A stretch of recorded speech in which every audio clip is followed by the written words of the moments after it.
கறி குழம்பு வைக்கிறியா? அதான் எனக்கு வாசனையா வந்து சும்மா செம்ம பசி வேற எடுக்குது. வச்சிட்டியா? இப்பதான் வைக்கிறேன். கறி குழம்பா இல்ல கத்திரிக்காய் கார குழம்பா? இங்க பாரு. கறி குழம்பு தான். இன்னைக்கு ஒரு புடி. இந்த புடி. நான் வேணா டேஸ்ட் பார்க்கவா? பாரு இந்த கை காட்டு. தாயே இது என்ன ஒரு சொட்டு? நான் வேணா சோறுல போய் தட்டு போட்டுனு வா. சோறுல தட்டு போட்டுன்னு வரேன். சீ, தட்டுல சோறு போட்டுனு வரேன். 2 கரண்டி கறி போடு, எப்படி இருக்குன்னு பார்த்து டேஸ்ட் சொல்றேன்.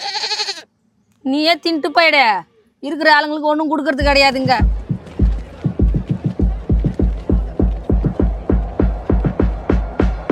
சரி, ஒரு டாக் இங்க இருக்குது, இன்னொரு டாக் எங்க? எந்த டாக் கேக்குற? உங்க அண்ணன் தான். அந்த டாக் இங்கதான் எங்கன்னா சுத்தின்னு இருக்கோம். சரி, கறி குழம்பு போட்டு சாப்பிடுவோம்.